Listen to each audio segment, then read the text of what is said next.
You have kept time, then we are at our 32 seconds. We are ready to start.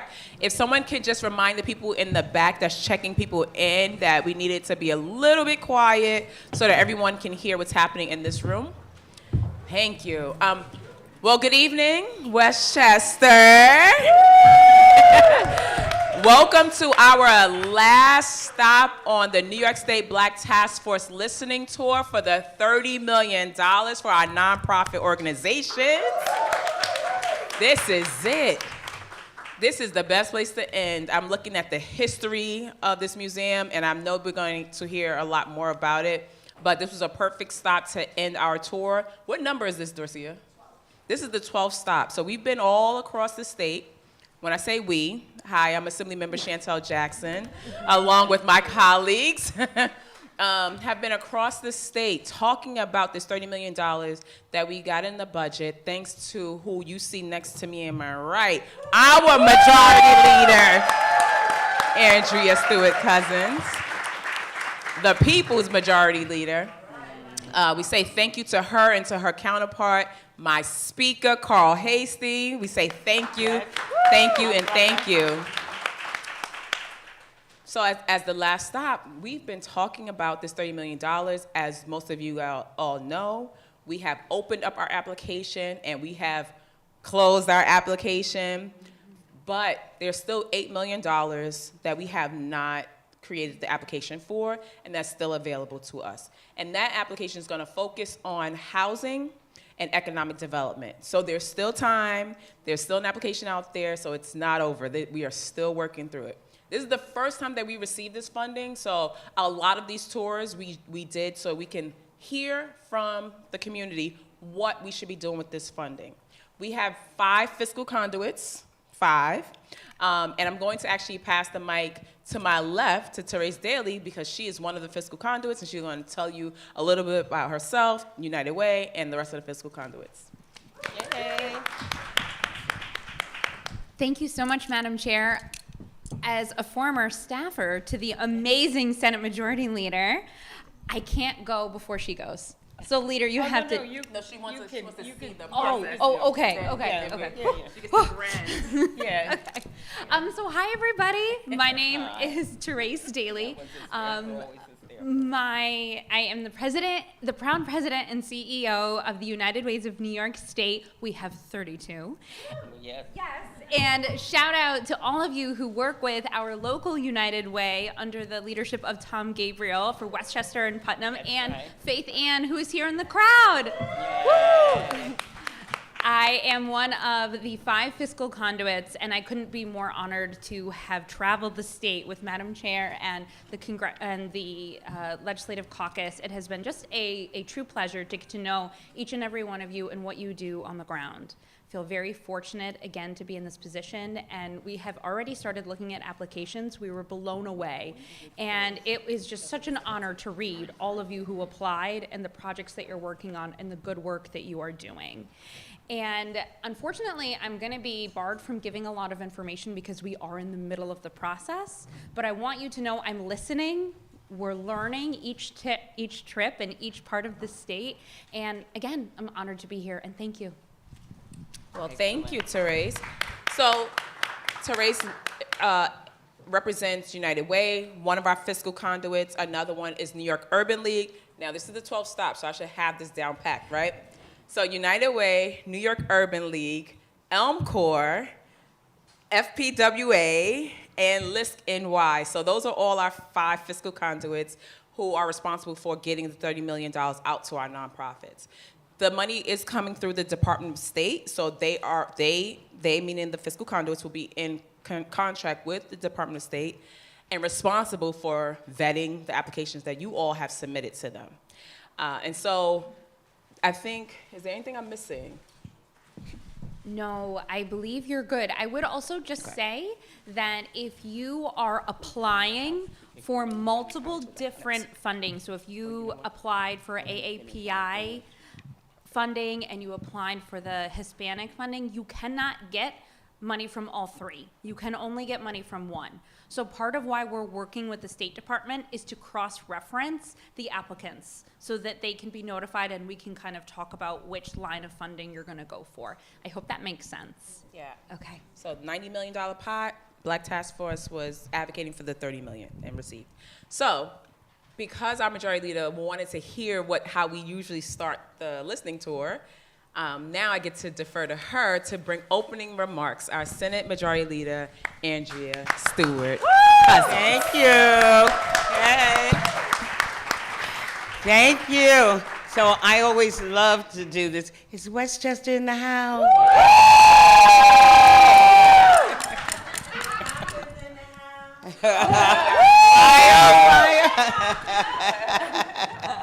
Well, I am glad that we are in this house, and just so people know that this is a state property. Yes. And it is a renovated state property. We invested $20 million to renovate this, create access in many different ways, and tell the story of this building. When I first got into government in 1992, it was right after the desegregation case, and I was employed as the Director of Community Affairs by Mayor Zaleski. One of the first things, because I was a Community Affairs liaison, I was tasked to do was to help save this hall. It was slated to be taken off of the rolls of New York State parks because it's located in an area that, had been neglected for decades, and the Parks Department thought it was going to be easy to write off. We mobilized, and Phillips Manor Hall stands today. They also told a very different story, though. When I first came here and got involved, they explained to me how the servants lived here and the servants lived there. People who were enslaved lived here.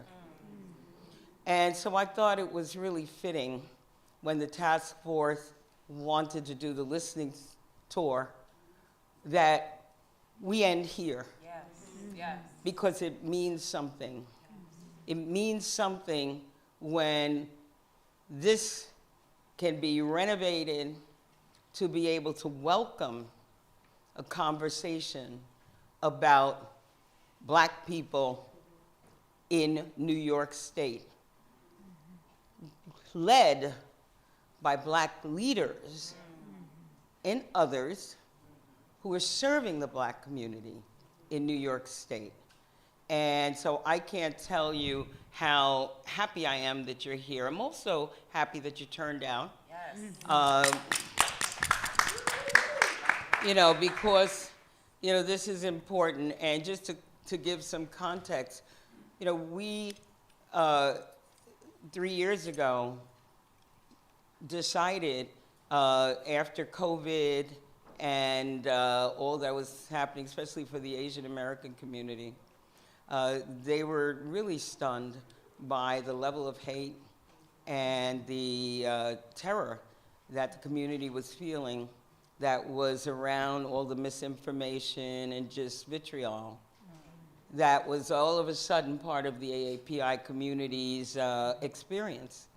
And they were taken aback. So as a state, we decided it was important that we give resources to the community to be able to build that infrastructure that resisted the kind of aggression that the community was facing en masse for a first time in many, many years.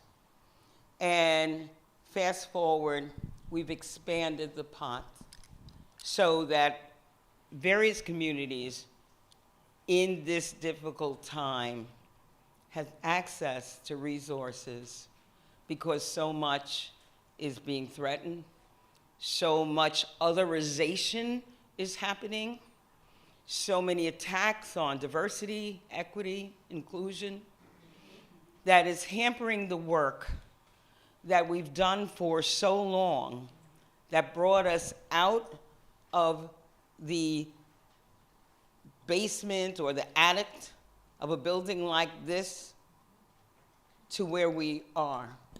We have people who want to bring us back. But I thought it was important that the task force, and I really thank you, Madam Chair, appreciate that. And Therese, she was my staffer. I'm very proud. Now she's United Way of the whole state, this girl, you know. But you know, I really appreciate what's happening here. And I think it's also important that you understand that we can't, obviously, on a state level, push back everything that's happening from the national level. But we are community. We are strong. And I think it's really important for the task force to understand how many resources we've developed over the years. So with that, I really want to thank each and every one of you for coming. I, want to encourage you to continue this work, and I also want to make sure that you know that you've got partners on the state that will also embrace the work that you do, because we know how important it is. So I really thank you for that. And before I go, we've just been joined by Assemblyman. Come on, London days. Oh, you use this one. I just wanted to say, because I want to introduce. Oh. Good evening, Assemblymember Landon Days from the 7th District. And where is that? They don't know where that is. Sorry. So, Raise your hand if you do. No. the 7th District is in the Southwest Bronx, just around Yankee Stadium, Claremont, Mount Eden, Morris Heights, the Concourse section, High Bridge, and River Park Towers. Okay, High Bridge in the building. I know thank you so much for joining us. I know we are expecting, I think, Assemblyman Pretlow as well. And I just want to give a shout out to again, Speaker Carl Hasty, because, we try and work in tandem so that we can get things done along with the governor. I also want to shout out some of the electeds. I think I saw Shanae, County Legislator Shanae Williams. We're in her district. This is my district too. Shanae. I see my Tarrytown trustee, Thomas Mitchell. Thank you. Thanks for coming here. I have Chandra representing Assemblyman Nader Sage. Thank you, Chandra. And Effie Phillips representing Mayor Spano. We're in Mayor Spano City. And I know Salvatore is here. Hi, Salvatore, representing Senator Jamal Bailey as well. So, yes. Well, hi, Christine. Yes, representing Senator Shelley Mayer. I see Reverend Trollinger. I got to shout you out, Rev. Thank you. From Calvary Baptist and White Plains. Okay, so everybody's going to have 3 minutes, so I'm going to cut it short, but Chantel is going to give you all of your marching orders. Again, thank you so much for being here. Thank you to our majority leader. We are here only because the speaker and the majority leader saw it fit for us to even exist, so I say thank you to them for that. And so if there is an open seat next to you, can you raise your hand? Because we have people standing in the back. There's 2 seats here if people want to come and sit. You don't have to be yeah, come on, let's get a seat. All right, so none of this happens without our executive director, Dorcia Williams. Dorcia is right here. She's been the one in communication with our fiscal conduits, with you all, with the places and all the places that we came to visit. If you ever want to have a meeting with the Black Task Force, please see Dorcia for those reasons. Also, do we have a QR code or no? Oh, it's up there? Boom, see? So this QR code will allow you to continue to be in contact with us, yes? Please give us your contact information. We will be in contact with you all. And our social media, I have to plug that before we get out of here too. Our social media handles are NYSBL Task Force. It only took me 12 times to get it right. NYSBL Task Force. And that's where we're giving all the updates in addition to email. So this is a listening tour, right? So I'm going to listen to you all tell me about your great programs and why we need to service the people of Westchester. And so in doing that, housekeeping, Dorcia is very strict with her time. It is 3 minutes, 3 minutos for anybody who doesn't understand the English. And she will tell you time. And when you hear time, that is your time. The great thing about these listening tours is that this is not the last time you'll see any of us, right? We all can be contacted through our offices. And if it's related to the task force, you can definitely talk to Dorcia afterwards, all right? And so I'm going to pass it back to Landon so he can give you all a few remarks. Again, good evening. I want to give the flowers to my chairwoman, which is Chantel Jackson, who we call Two Chairs. She's the chairs of the Black Task Force and the Women's Caucus. And that is a big deal in the Assembly, in the New York State Assembly, so please give her a round of applause. She has been instrumental, a leader in building a coalition to help get this done with our speaker, Carl Hastie, and it's an historic moment that she brought together here. I really came here on purpose for myself too, because even though I represent the Bronx and I'm originally a Harlem baby, Mount Vernon raised me.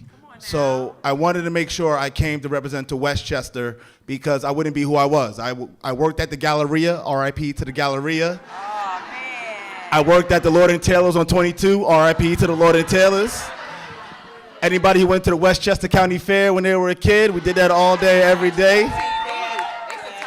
And all those used to sneak to the Bronx to go to the Skate Key, RIP to the Skate Key, we know that also. I also want to give a shout out to one of my brothers in the building, Justin Tolbert, who does a lot of great work in Westchester. He does a lot of great work here. He's one of my good friends. I don't think Will's here, but again, the Black Task Force is really trying to do something different. And again, the leadership of Chantel Jackson, Two Chairs, is making this happen. And I'm glad that all you are here. I know the deadline had passed, but we had a tremendous amount of responses. And we're looking forward to not just being the first step of many and getting the Black community, the Black and brown communities where they need to be here in the state of New York. And again, that also couldn't be done if not having an historic figure and Majority Leader Andrew Stewart Cousins, who's a true leader in the New York State Legislature. So thank you again, everybody. That's right. See, he talking about the past. I currently get my nails done at My Nails right there on Central Avenue. I still spend all my money up in Westchester. Get all my money. My son loves to play at Rich Hill. Like, yeah, sorry. We come up here to use y'all Whole Foods. No, but seriously, we love Westchester. We spend a lot of time here. So I'm grateful that this is our last stop. Now, you don't have to rush to the mic, but it is open. This is our listening tour. You have 3 minutes. And so you can use this, you can come on up right here. The mic is right here. You can come right up to the mic. Okay, come on. And then while we're doing that, I just wanted to recognize Linda Tarrant-Reed, who is one of my appointees on the Reparations Task Force. Thank you, Linda.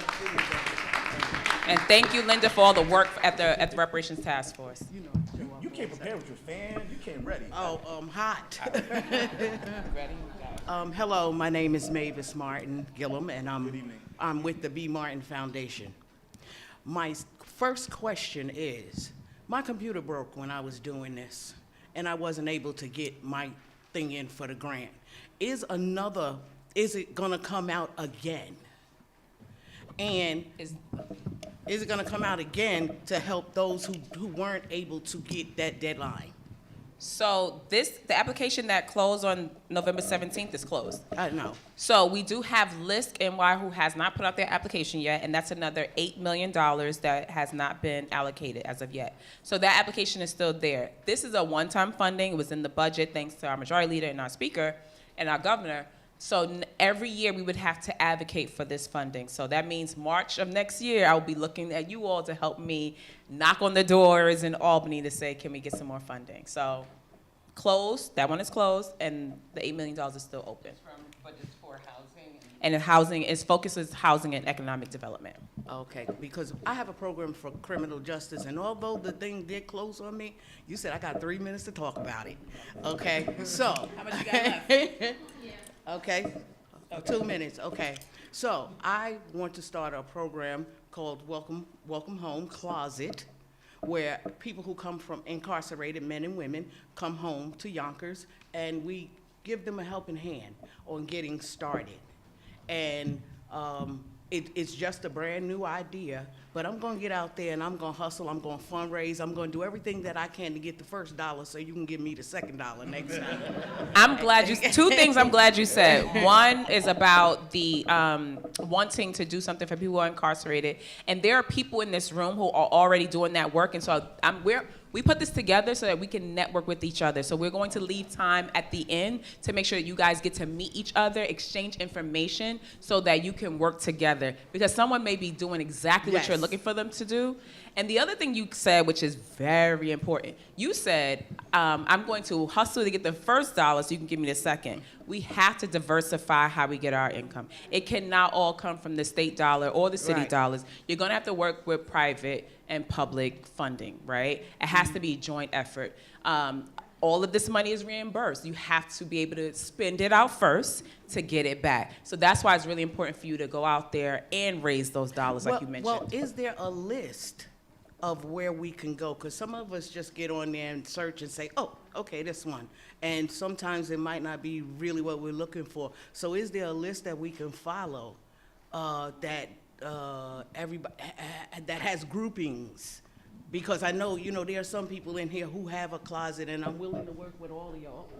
And I want to work with people. Here's what, because I think we have to set some ground rules, because we're only going to be here for a couple of hours, and we really do need to keep people to 3 minutes.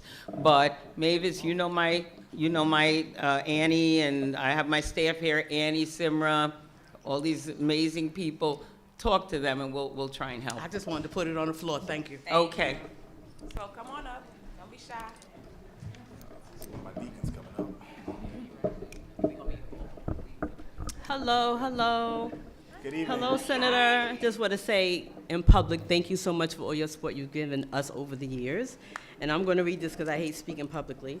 But hello, everyone. My name is Queen Monroe. I am the founder and CEO of the Autism Project, FLOS Inc., for the love of Shaquan, my son.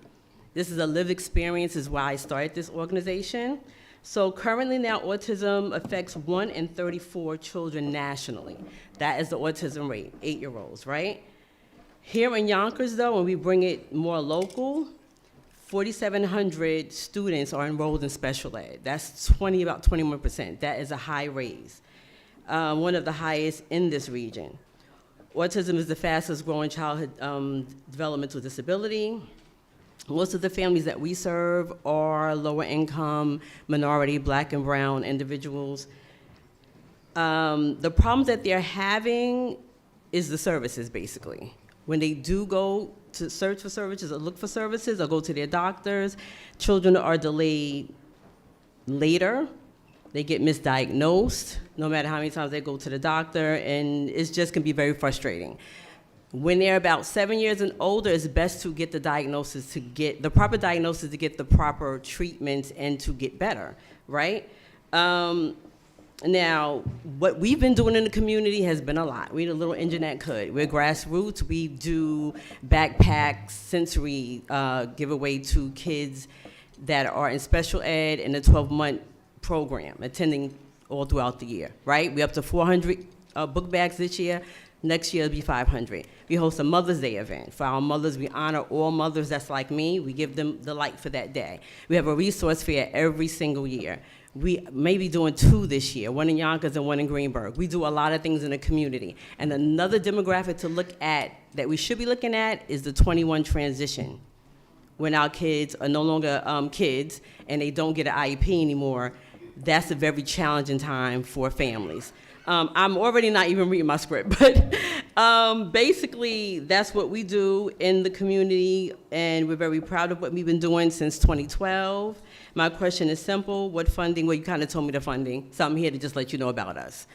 Thank you so much. Thank you for the work you're doing. You started the wave. No, go ahead. Deacon. Good evening. Welcome. Hi, my name is Andrew Morrison. I'm the president of Mentoring in Medicine. Over the past 25 years, we personally produced over 650 doctors from Black and brown communities. We were able to submit our application in time. My question is, we are supported by New York City Health and Hospitals Corporation, and we launched a hospital youth academy at several schools in District 5 in Harlem. I would like to be able to expand that across the state.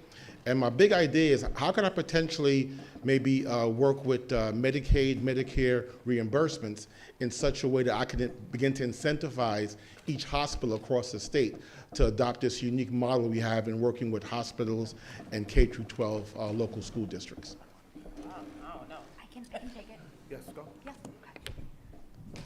Well, Deacon, right? No, Sorry. don't. Okay, sorry. It's a pleasure. Thank you for coming and thank you for all you do.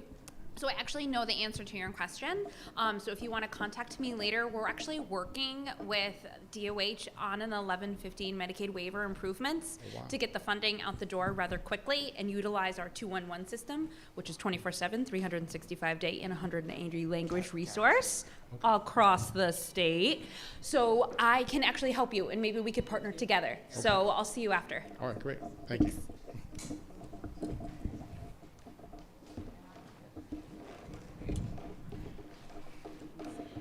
Chairman Pretlow, please come to the dais, sir. Please, you can go. I think he's going to the side. Okay. Well, good evening. My name is Tiffany Hamilton. I serve as the CEO of the YWCA of White Plains and Central Westchester.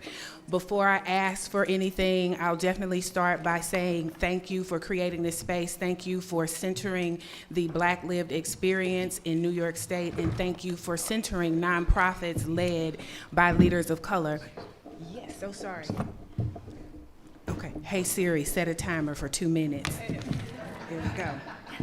Thank you. So started by saying thank you for everything, and I really appreciate you setting the stage and centering those nonprofits ran by persons of color, because we know that the data states that nonprofits that are run by women of color are often underfunded. And so one of the things that I wanted to place in front of us today is to remind us that we are, as nonprofits, are starting to see shifts in funding from corporations specifically related to DEI. And so running an organization whose mission is to eliminate racism and empower women and foster peace, justice, and dignity for all, it's been a bit challenging to increase that funding from the corporate spaces. So I'll share with you the application that we submitted centers everything around education, focusing on Black and brown children, including bringing Freedom School to the city of White Plains for the first time last year, this summer expanding it to the city of Peekskill, because I'm committed to ensuring that our young people are grounded in civic awareness, education, and cultural development. That is a free summer program that we run, that we submitted.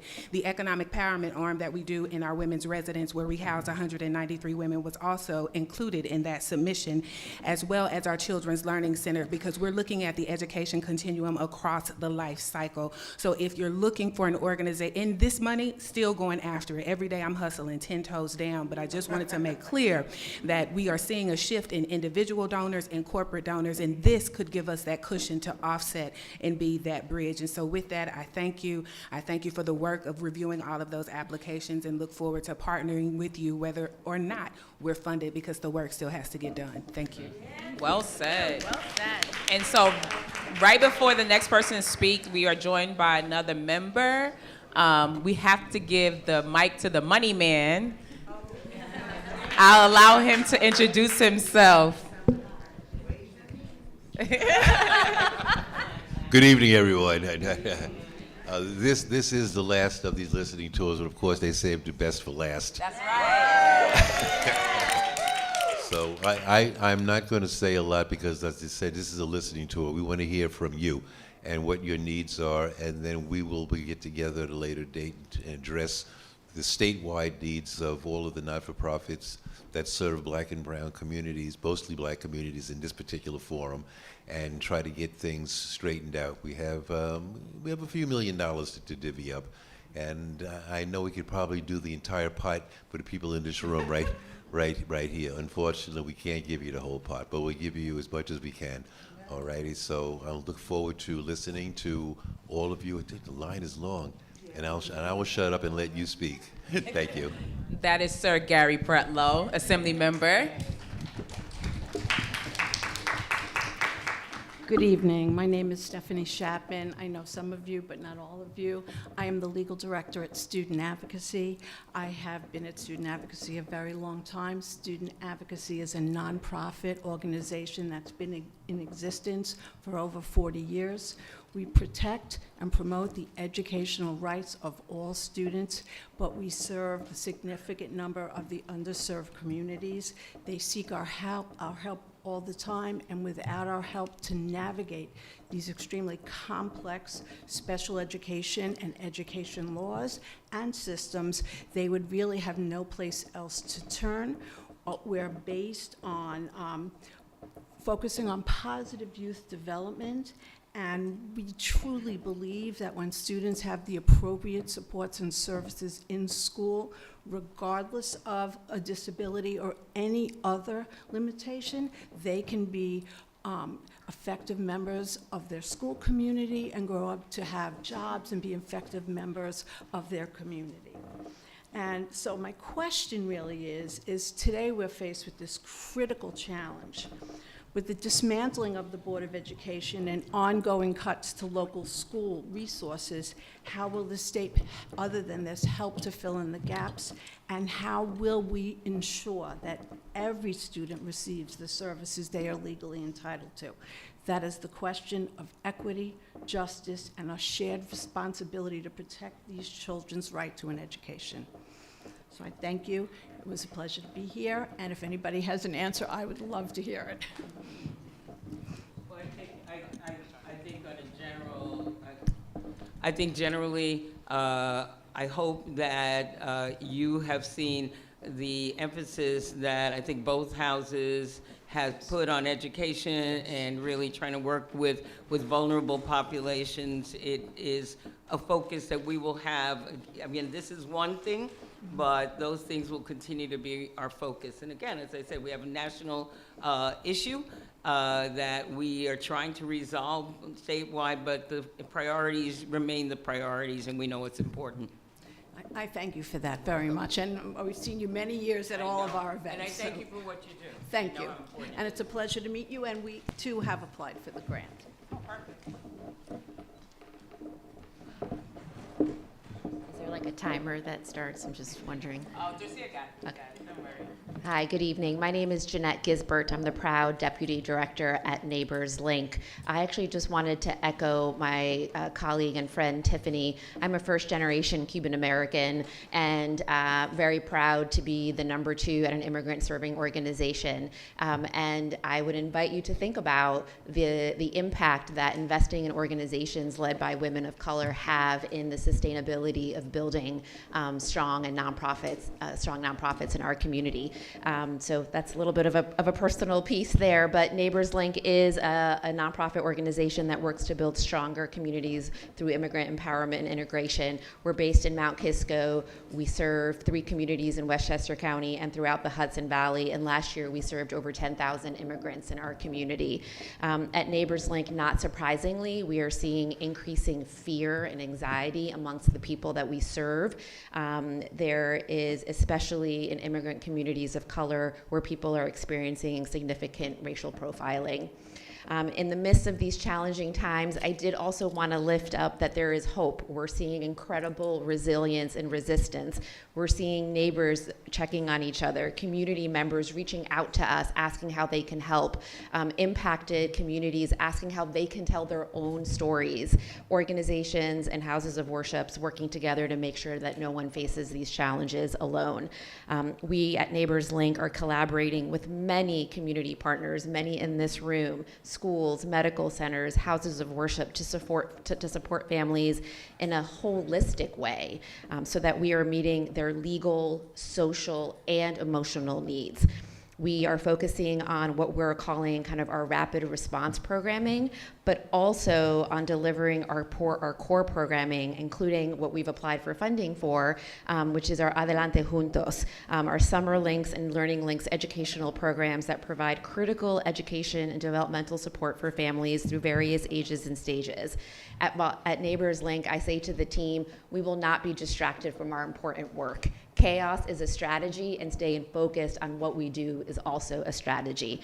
And so we believe by ensuring that we have strong programs and partnerships that we can continue to provide the continuum of support services for immigrant families in our region. And I want to thank each of you for advocating and for your leadership in opening doors to new critical funding opportunities.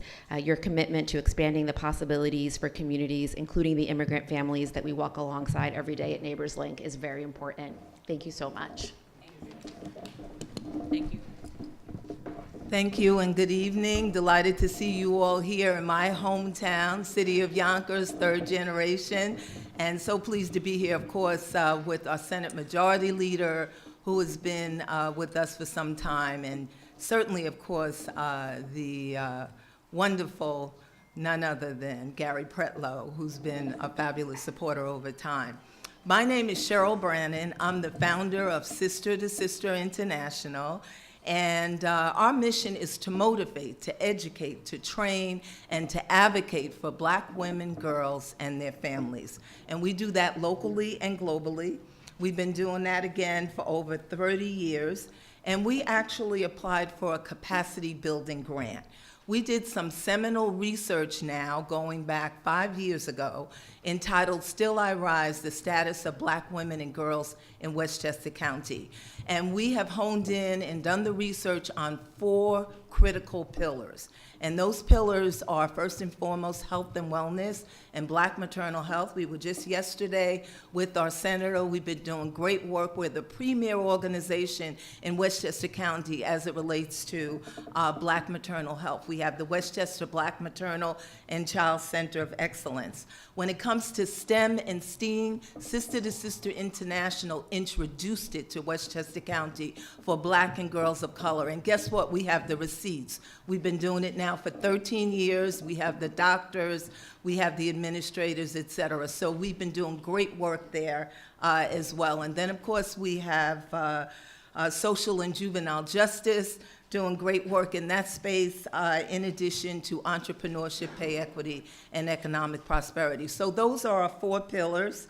Our rapid growth has created operational strains typical of small grassroots nonprofits, limiting our administrative staffing, outdated processes in some regard, and systems that we really need to enhance. Much of what we've done, but we certainly need to be able to expand our staffing. So that is, in fact, why we have requested funds for capacity building. The requested funds will support enhancing our operations managers, our structure, and various other things. So STSI has been on the move, and we're asking for your support as we move towards moving to the next step so that we can continue to support the hundreds of families here in Westchester County. Thank you very much. Thank you. Thank you so much. And we're to learn from our applications that capacity building has definitely been a focus. So thank you for that. Thank you. Hi. Sister to Sister International.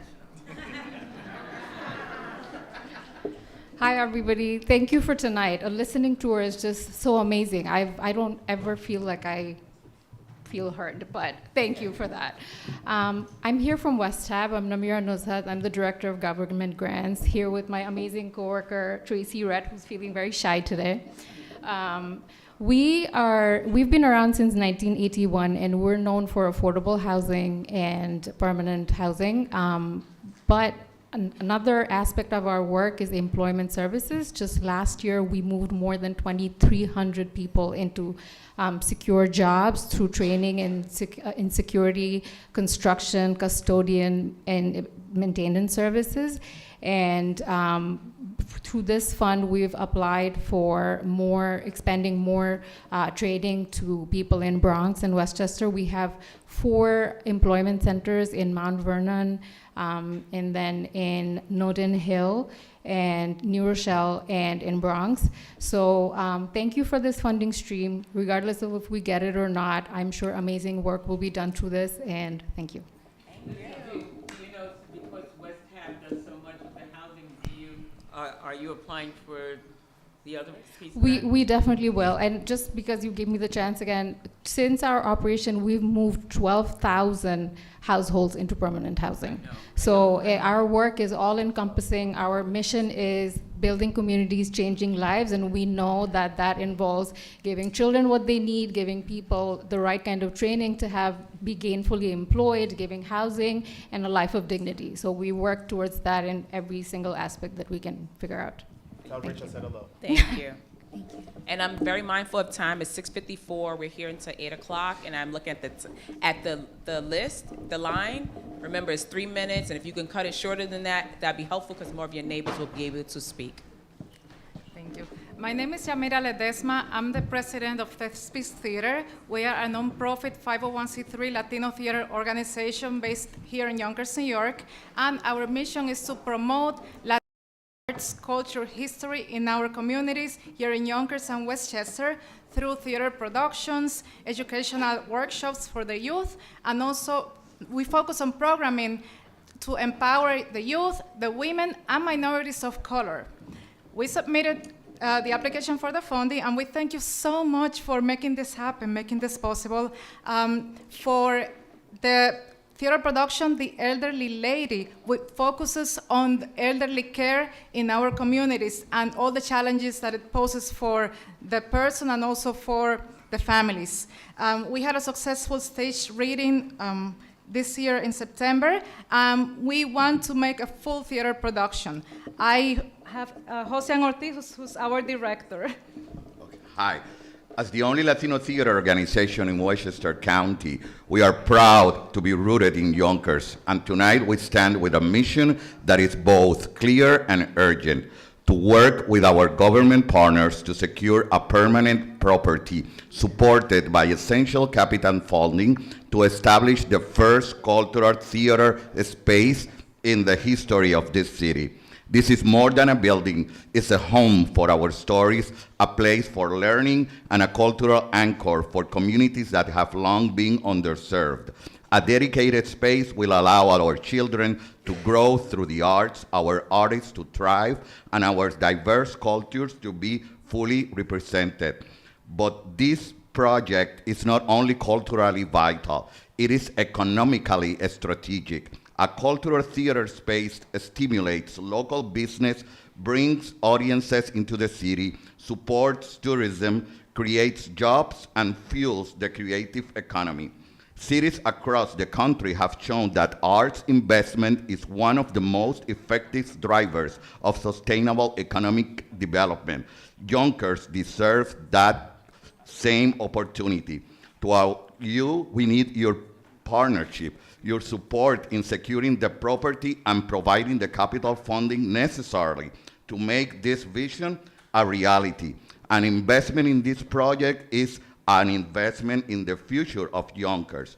To our Black, Latino, immigrants, and communities of color, the space is for you, your heritage, your voices, and your future. Together, we can build something historic and cultural theater space that celebrates who we are, strengthen our economy, and uplift the entire city. Our question is, how can you help us make this vision a reality? Thank you. That was your time, though. You used your whole time to talk about the programming. So as my sister comes forward to the mic, this is a good time for me to say that this money is for programming dollars. Programming dollars, not capital. So we're not going to be buying things and fixing things with this funding. This is going to be for programming specifically. However, you are in the room with a bunch of legislatures. If the budget allows, we do get capital money sometimes, thanks to our majority leader and our speaker. So you should speak to your local electeds about that. Thank you. Good evening. My name is Faith Ann Butcher. I am the current Chief Impact Officer at United Way and the incoming CEO of Latino Youth College Access. And I'm talking about both organizations tonight because they both applied for money. And both of it has to do with access and opportunity. At United Way, we're applying for funds to support our Black maternal health and early childhood development initiative called Growing Together.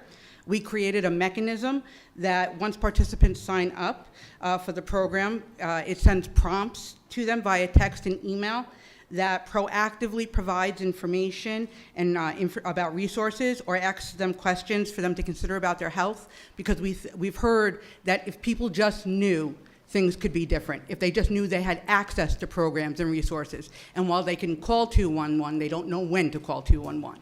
So if we can give them that prompt to say, hey, you might want to consider going for the child care grant, that's something to really consider. And really, most importantly for me, it was about postpartum, being that there's 6 different types of postpartum, and that Black and brown women are most likely to die of hemorrhaging, and that is not what is commonly known. We can put those prompts out there to see if that is the case, that people can then know to call their healthcare providers.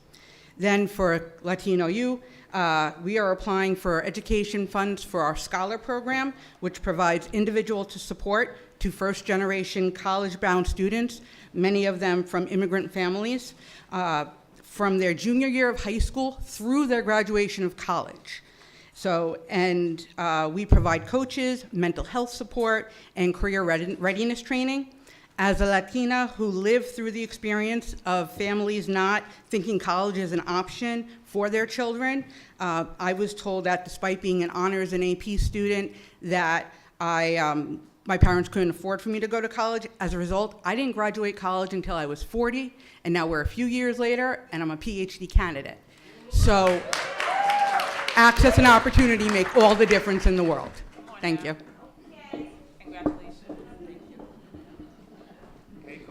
Hey, Landon. Hello, everyone. Senate Majority Leader.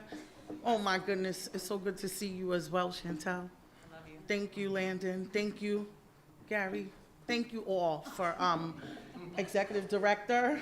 We're very proud of you. I need to say that here in Westchester County. We really salute you, Darcia, and the work that you're doing. Thank you all for this opportunity to have us come and have a listening tour. I want to thank you so much for your time. As a new organization, Dare to be Different Westchester. My name is Kobe Jenkins, and I'm the president and founder of Dare to be Different Westchester. We exist with the sole purpose of stabilizing families, empowering youth, and strengthening our seniors, meeting people with the essentials that they need to provide them with dignity, care, and compassion. I want to briefly share with you our 2 pillars at our Love and Help Center located in Sleepy Hollow, and also our Greenberg Farmers Market, where the Love and Health Center is located in Sleepy Hollow. We are an essential hub for families, individuals, where they can come when they really have nowhere else to really go immediately to receive hygiene kits, toiletries, diapers, wipes, essential household goods, emergency kits, budgeting. We teach them budgeting, tools to help them to get on a financial path. All of that is a one-stop shop at our Love and Help Center located in Sleepy Hollow. Every family walks in with a situation, but they walk out with the essentials that they need to give them resources that are going to help them to prepare themselves as well as their youth for a better tomorrow. We applied for this grant for capacity building because we realized when we started this, it didn't start out like this, but immediately we started blowing up. We brought our outside, and I'm talking from the heart right now, we brought our inside operation outside to the Greenberg Farmers Market, something that nobody has never done. Everything that we do at our Love and Help Center, we brought it to the people, boots on the ground. So if you want to come up to our farmers market and get the things that you need, we have it there. Again, my name is Kobe Jenkins. The work speaks for itself. We dare to be different. And we are here simply to let you all know the things that we are doing in the community. We work with Black Farmers United. That means that we are directly working with our farmers that are struggling themselves. And we bring fruits, produce down from Goshen, New York, all the way to Westchester. So I'm going to leave it with that, but I want to thank you all so very much. Thank you. If she start walking towards you, just walk away. Walk away. Okay. Thank you. We love you. I love y'all too. Go ahead, my sister. Hi, good evening. These are never like high enough, ever. Okay, great. Okay. You break it, you pay for it with your funding. Thank you so much. Good evening, Leader Cousins, Assemblyman Pretlow, Chairwoman Jackson, and to the other members of the Black Legislative Task Force. Thank you all for providing us with this opportunity to sit in a place where it's okay to say black, it's okay to say DEI. I have to tell you, it feels really good to be able to say that. And Leader Stewart Cousins, thank you for sharing how you arrived at this place and the fact that this is where this needed to happen. Okay, so I'm gonna keep it simple. My name is Judith Watson. I'm CEO of the Westchester Community Health Center. We're a federally qualified health center that's been in existence for 52 years, providing healthcare services to everyone, regardless of ability to pay or regardless of immigration status, okay? So we have 9 sites that's located throughout the county of Westchester, and we serve some of the northern parts of the Bronx as well at our Mount Vernon site, which is the mothership. And we provide an ecosystem for folks that look like us, right? That looks like everyone in this room. Our request is for funding to deploy our services throughout the county of Westchester. We have a mobile unit, and we once had staffing for that mobile unit. As a result of all of the reductions that have occurred so far, as a result of the One Big Beautiful Bill, AKA HR1, we have had to reduce our staffing. And so now we are without staffing, and we need to be able to deploy healthcare services out in the community. And so that is all I wanted to share with you all this evening. Thank you for the opportunity. Thank you, and thank you for your work. Good evening, everyone, and to the leadership. This is wonderful. Again, I am just so excited that we can sit up here and say the word black. We can say DEI, we can say all of those. This is a very safe place, as Judith did say. I'm Rosa Blackwell Lawrence, and I am a deputy with today's students, tomorrow's teachers, and 30-year organization that has had over 1,700 students come through high school, through college, to become educators in our community. And over 350 alumni now across the country are serving in all levels of education, including principals and superintendents and other leaders in education. And we applied for an education grant to advance our community college initiative, which is a program that we work with the schools and through the Westchester Community College and other community colleges to create a pathway for our young people to become teachers, teaching assistants, because as we know, here in this state, there is a tremendous teacher shortage. There is also a deficiency in teachers of color that our students can see and learn from. And it's really important that we work toward that goal. So we are applying for this grant, an education grant, that will help us to continue this program, to expand this program, so that we can, one, lead our students to become and getting a TA assistant, as well as moving on to a 4-year or 6-year college and becoming educators.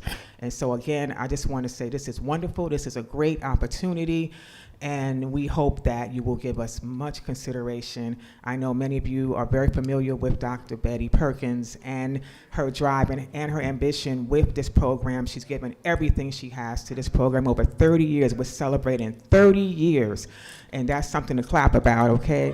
I just want to say of what we're doing in the community to help our children, to help bring education and put it in front of our children so they could see us who are teaching them. Thank you. Hi, good evening. I do want to say thank you so much to the Legislative Task Force for being here. I work with many organizations nationally. This type of open and inclusive process does not exist across the country. New York is an impressive place, so thank you so much.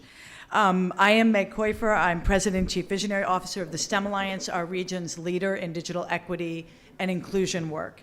I'm talking to you tonight about our Digital Pathways Grant. This is our program to bring these services to people who are stuck in the digital divide. The federal dollars for digital equity are gone. The name of the act was the Digital Equity Act. We know what happened to that. So this halted millions of dollars for New York State.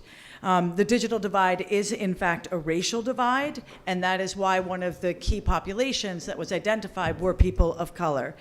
In our state, the Bronx, and closely behind it, Mount Vernon and Yonkers, have the highest levels of digital distress in the state. But we can actually fix this problem. Like, there are some things that I get overwhelmed by. Like, I can't fix the healthcare system. That's really complicated. The thing about digital equity and our Digital Pathways program is that it's a pretty simple solution. We can get people devices, basic skills, and help them enroll in the Affordable Broadband Act, which you all voted into existence. So our digital inclusion program also expands economic and workforce development. We deploy digital navigators who enter local, hyperlocal nonprofits and bring our services to anyone with need. We get them a computer, digital skills, and assistance enrolling in the ABA. Ours is a model that is being nationally watched, and it has proven that we can move our vulnerable residents from an analog existence to becoming confident tech adopters. Our county's recent analysis shows that what we all see in the field, Digital Pathways delivers a $4.16 return on every dollar invested. It's pretty simple. Owning a device and using that device increases workforce earnings, it brings immediate telehealth savings, and reduces spending costs for families. This work is so much more than a social service. It's a smart, results-driven economic development program. Once they get our device, our participants are able to use their skills to save on prescriptions, groceries, and even household appliances, savings that many of us take for granted. Think of the very first speaker who spoke tonight who said her grant didn't get in because her computer broke. 92% of the people we are serving don't have a computer in their home for themselves. 56% no computer in the home at all. So thanks to Digital Pathways, our clients are using these. They're using them for telehealth to stay healthy and be at work instead of missing work for appointments. And our clients are advancing their education. Thank you for your deep consideration of this work. Thank you. Man, I don't ever want Jersey to walk up to me. Come on. Good evening. My name is Mandy Roberson, and I'm here on behalf of my 15-year-old boss, my daughter, Azanaya Roberson. She founded a nonprofit organization called Naya Cares at the age of 4. She creates care packages for children who lost their parents due to any act of violence.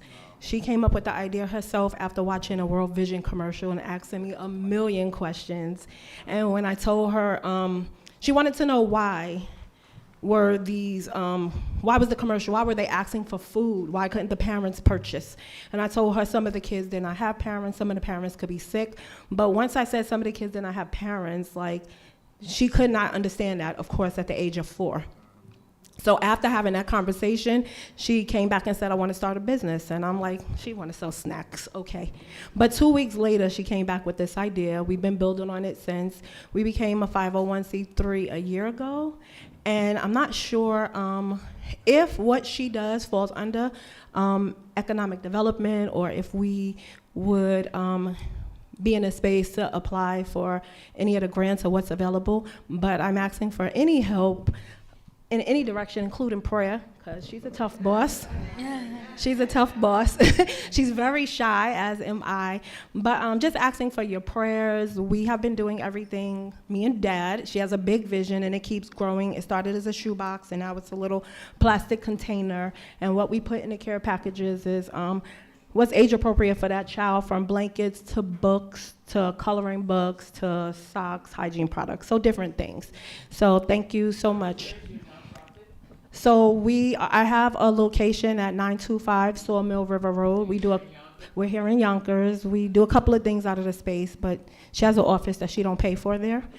So First off, congratulations to your daughter. Thank That's you. incredible. Should start at 4. I'm gonna have to have Yes. a conversation with my 2 sons that, her 4-year-old started a nonprofit. We're gonna have some questions, but I would like to learn some more about it, and so Okay. please make sure we get your information. So Okay. even if it's not for this, I'm sure there's other things that we can look into and other resources. Okay. Okay, anything we can do also, because I'm trying to teach her that, to also give and to be the blessing. So, She is. thank you. Thank you. Thank you. Am I starting? Okay, great. Good evening. I echo the many sentiments of everyone. Thank you for allowing this space to speak. My name is Tammy Wilson. I am the Chief Operating Officer of Feeding Westchester. Feeding Westchester is Westchester. Thank you. Thank you. It's been a week. Feeding Westchester is Westchester's only food bank. There are 1 million people in this county, and currently we're seeing roughly 242,000 neighbor visits.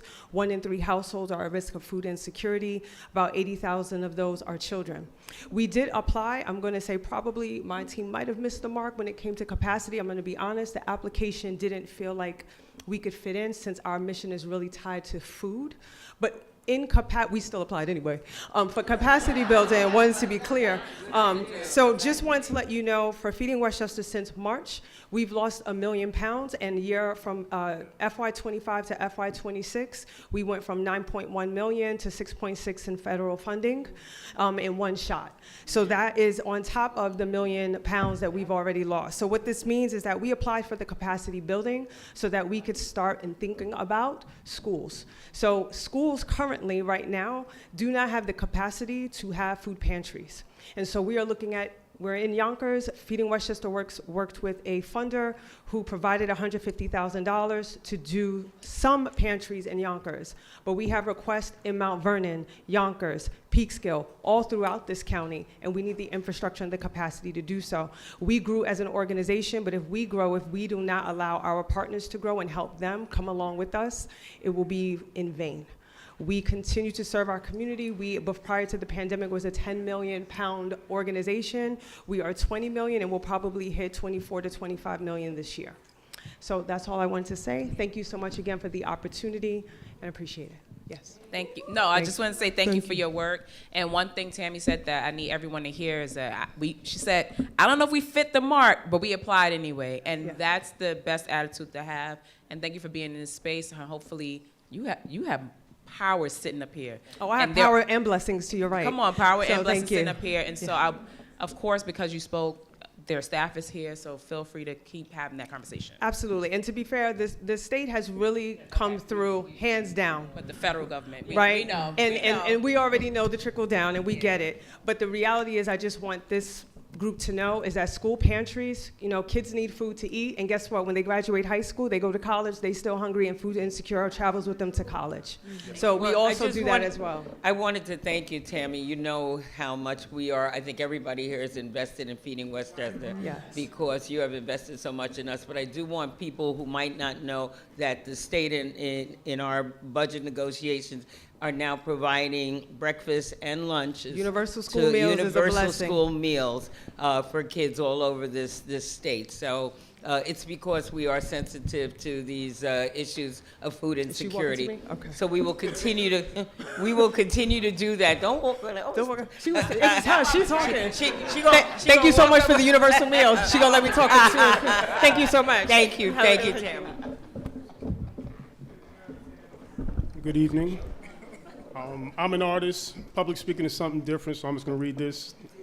Thank you to the Black Legislative Task Force for providing this platform and opportunity to share our narratives. I appreciate that.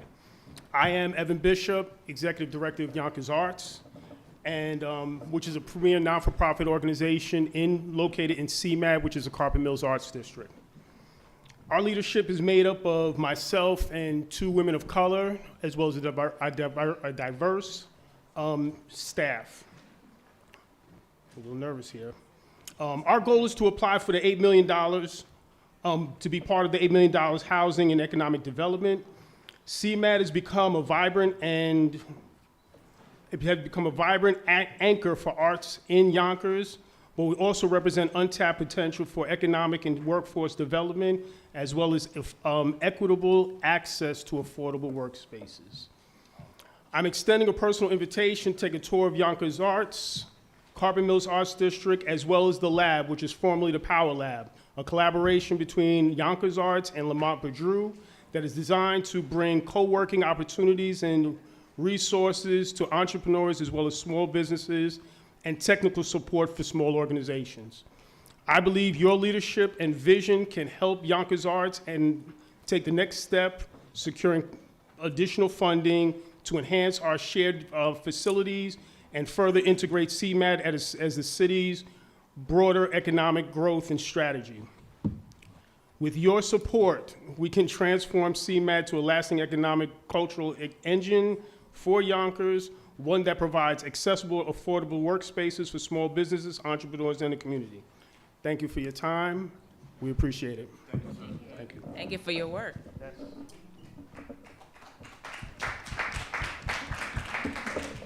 Good evening, and thank you so much for creating this opportunity. My name is Michelle Morazan. I'm here speaking on behalf of the YWCA of Yonkers. Charlie Knight and her staff is actually in the room. Charlie is indisposed and cannot stand up, so I'm speaking for her, and I hope I do her justice in my presentation. I'm actually very honored to be working with the YWCA because Charlie has really turned around the organization. As you remember, the organization was in the red just a few years ago and had to shut down its operations. And through the efforts of her staff, and her leadership, they've been able to elevate the work and make sure that people are receiving services with dignity and respect for a group of people that have continued to struggle with deep marginalization and a history of segregation.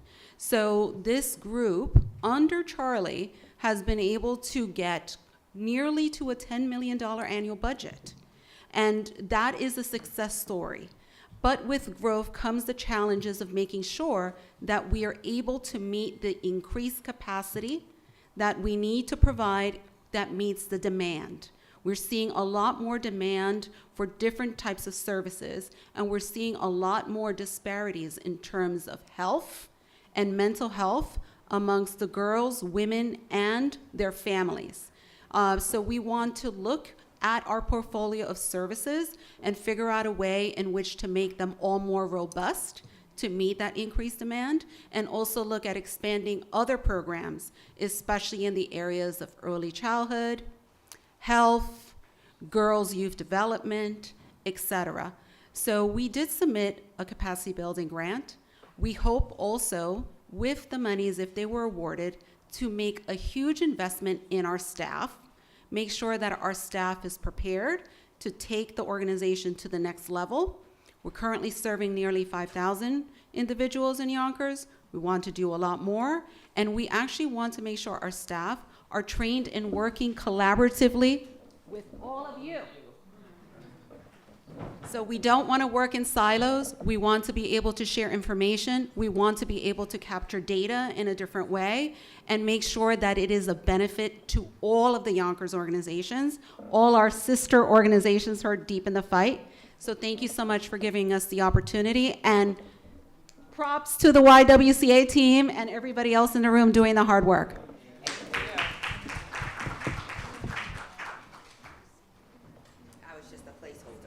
Thank you so much for that. That's my daughter. That's my baby. Thank you so much. Okay. Good evening. Good evening. I know some of you. Hello again. My name is Gay Corselli. I live in Yonkers, which is part of Westchester County. I'm just going to say I'm 65 plus, and I've lived in Yonkers on and off my whole life. I'm also an advocate with Vocal New York, specifically the Westchester leader, and I'm also the Westchester ambassador for our Vocal Action Fund. So Vocal stands for Voices of Community Activist Leaders, and we are a statewide grassroots membership organization that builds power among low-income people impacted by HIV/AIDS, the drug war, mass incarceration, and homelessness. Our mission is to create healthy and just communities through community organizing, leadership development, advocacy, direct services, participatory research, and direct action when necessary. I'm sure some of you that are up in Albany have heard us in the halls, because when we fight, we win, okay? So the Westchester chapter has been reorganizing and rebuilding for about a year and a half now. We meet bi-weekly right here in Getty Square at St. John's Episcopal Church. Our members are low-income residents who are deeply affected by our categories, which is HIV/AIDS, war on drugs, mass incarceration, and homelessness. And what we hear again and again from our members is this: housing is the crisis at the center of everything. The rents are just unaffordable. They're too high. People that are even, in apartments are paying more than half of their income in rent, and they're underhoused, right? Some people have 4 or 5 kids in a 2-bedroom. Some people are doubled up. People that go to college, they go to college and then they come right back home. So my time is up, but let me just say that these are the realities your constituents are living with every single day. So I want to close by listening and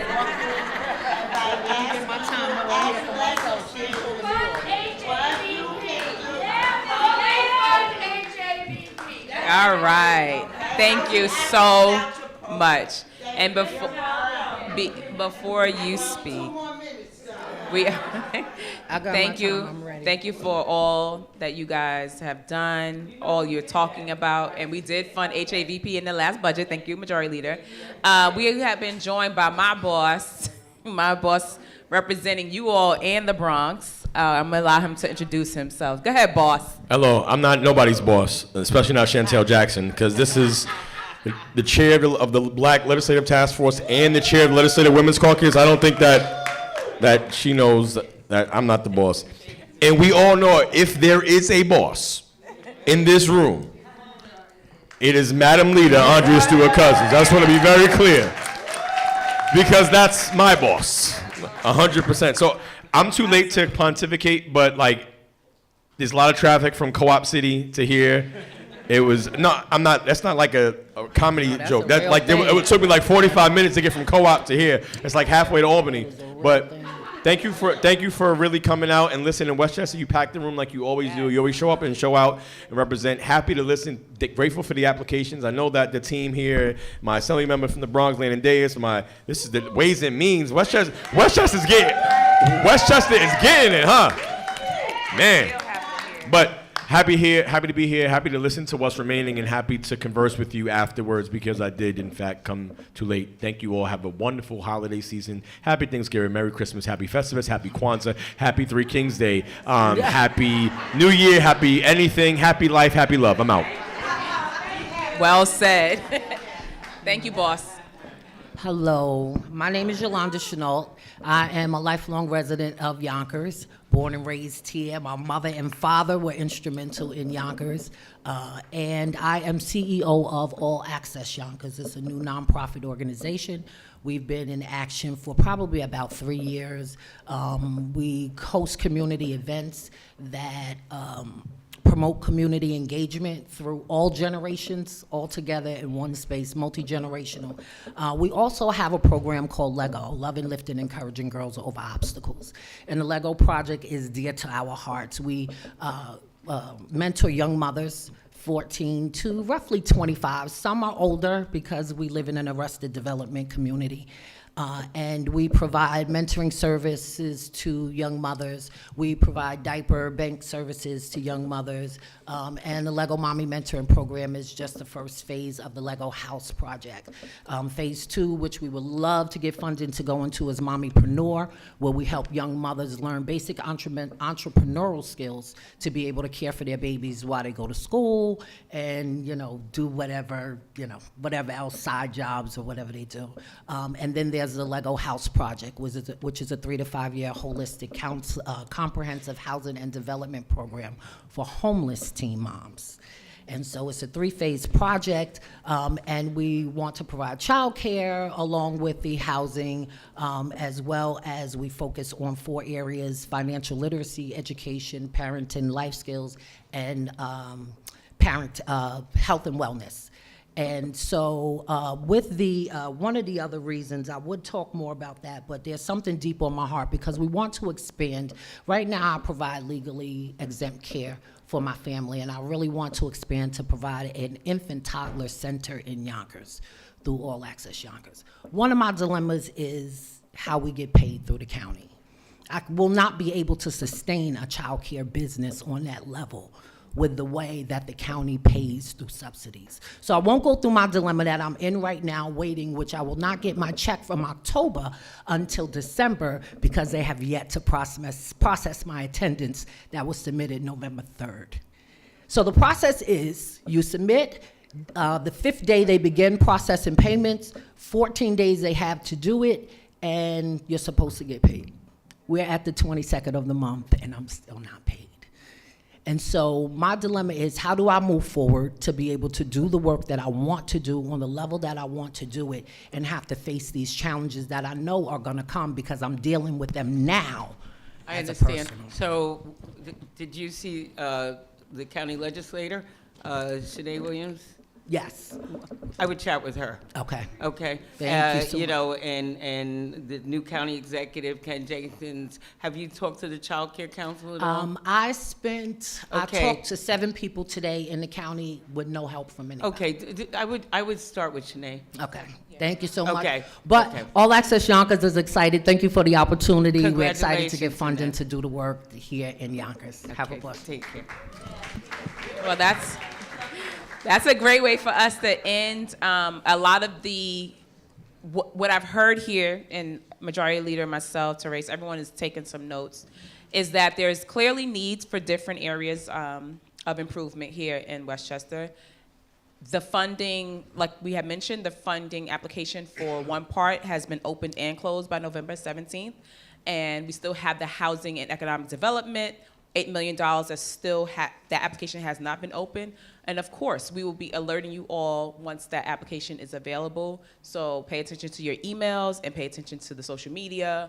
I remember texting someone the application and them saying, I never got it. And I'm like, well, if you just scroll up, sometimes we just gotta scroll up, check the emails, maybe put us a notification, I don't know. But make sure you are paying attention because I'm sure that the turnaround we won't have any control over either. So we were doing these tours in the beginning. We had no clue when the application was gonna come out. We were just listening to what you all wanted us to focus on. And then we were told, boom, the application will be created and our deadline is December 1st. So then we started to hustle like, okay, we have to now change our conversations at these listening tours. Our last listening tour, which was in Rochester, we actually just displayed the application, walked through each of the questions just to show everyone. We live streamed it. It is available on our YouTube. So we did all of those steps because we knew how important it was for us to get this information to you all and also to receive the information that you all have been giving us. And so this has not been done before, so there might have been some kinks or some things that didn't go right. And I say thank you for giving us the grace and mercy, for getting through it with us. Our focus continues to be housing, education. I'm gonna mess this up. hold on, housing, education, criminal justice, capacity building. I love when you guys can help me out. Civic engagement, workforce development, health. See? All right. So those are our focus, right? And most of you guys spoke to those things in this room. So I say thank you for continuing your work.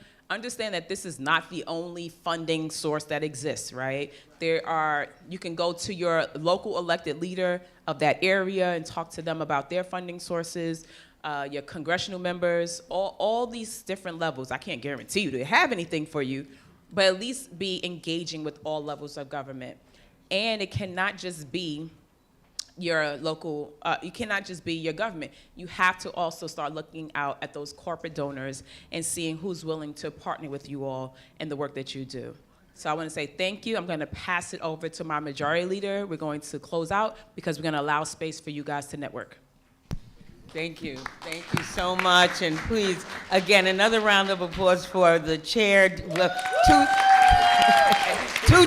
chairs. I say, you heard of 2 chains, but now we got 2 chairs. Yeah. All right.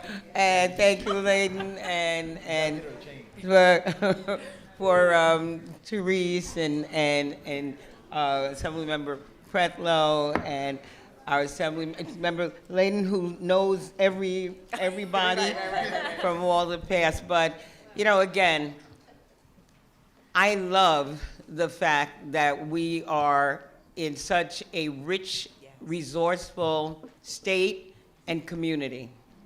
And part of the listening tour, and again, the Black Task Force has done this is 12 times now, but part of what they're able to do really is to assess what's out there and where the needs are. And I think it's also an opportunity for where, in a time like this, where so much is being taken back, to network with each other and make sure that if we are doing similar things, somebody may have a space and needs somebody who can occupy that space in order to help them meet their economic needs and facilitate a space for another organization. We got to start thinking strategically and collaboratively. Okay, we cannot leave ourselves behind. So I really want to thank all of you for, again, making our county and our state richer. And I, like my colleagues here, just want to wish you, a wonderful holiday. Thank you for being here. But don't run out of here without meeting somebody that you did not know, talking to somebody. Please don't tell me you all didn't come with cards. Everybody's digital. Well, as long as there's a place for them to contact you, because I think, again, we've got to keep in contact with each other. Government is an answer, but you and I both know that the reason why many of you do what you do is because government has not figured out how to do it right. Okay? So thank you for what you do. Don't be, disturbed, because we are resilient. Remember where we are and how far we've come. Thank you very much. Good night. Oh, wait. They're going to close out also. I just had to give her first dibs at it. I mean, we could just leave after all of that, but we'll go down to Senator. Just closing out. Look, when you come late, you can't really be closing too much. But I want to echo the sentiments of the boss, my leader, the greatest leader the Senate has ever seen and ever will see. Was the kid say period, clock it, right? All of that stuff like that. I'm learning. In an era that we're converting from Nike Techs to quarter zips. Come on now. We're going from Nike Techs to quarter zips, but we no longer deserve just a quarter of the pie. You have to continue to advocate and agitate and do what you're doing here. It's really important that you're here. I'm glad that you're here. I'm not going to pontificate longer, but your presence is truly a gift because it shows that you're listening to community and that you're really trying to build community together. So I just want to thank you for showing up tonight. It's a Friday night, really warm weather for November. You really could be doing anything else, but you're looking to build a community. So thank you for coming here. I appreciate you all. And again, I love you for free, and there's nothing you can do about it.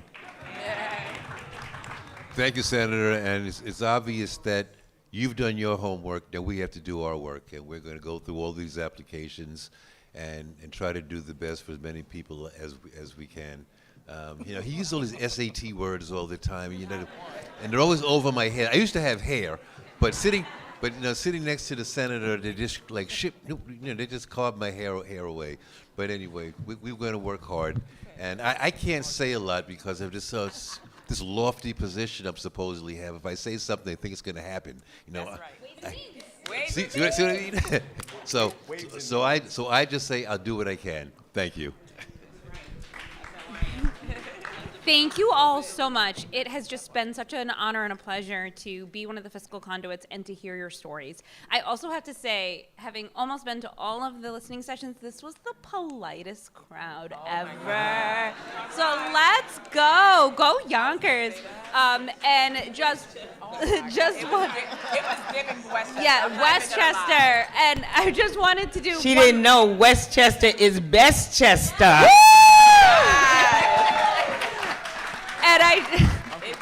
And I just wanted to publicly thank Madam Chair again. And there is no single woman who I think more of and that has more of a greater influence in my life than the leader. And I love you. And thank you all. And happy holidays. And get home safe and take care of yourselves because it's a tough time. So self-care is important, even if it's little. That's right. I guess I get to close it out. I do want to say thank you. I'm new to the assembly, and thank you. I want to say thank you. And when I was on the outside and in the inside, we have a black majority leader in the Senate. We have a black speaker. We have a black Ways and Means. We have a black chair of Bronx County. And when I tell you we're doing the work, it's easy. We can always try to do more. We're going to try to do that. And I know it's easy to criticize. But when I can tell you the leaders at this table are doing Herculean work, when they're behind the scenes, when there's these invisible hands who don't want us to succeed, they are the firewall that is protecting our communities because they want to take it. They want the walls to break. They want us to give up. They want us not to have faith in our system. But when I tell you these leaders are leading, and I'm proud to be in the charge with them and follow that direction, and specifically the Lower Westchester. Like I said, I represent the Bronx, but Mount Vernon raised me. I care deeply about Westchester and I know what's going on with the kids. I want them to succeed, and I want this to be a part of that motion that gets them going the right direction. So thank you kindly for taking the night out. Hope everyone stays blessed and God highly favored. Thank y'all. Amen. There you have it. Our Westchester stop, our final stop. Thank you, everyone. Network, network, network.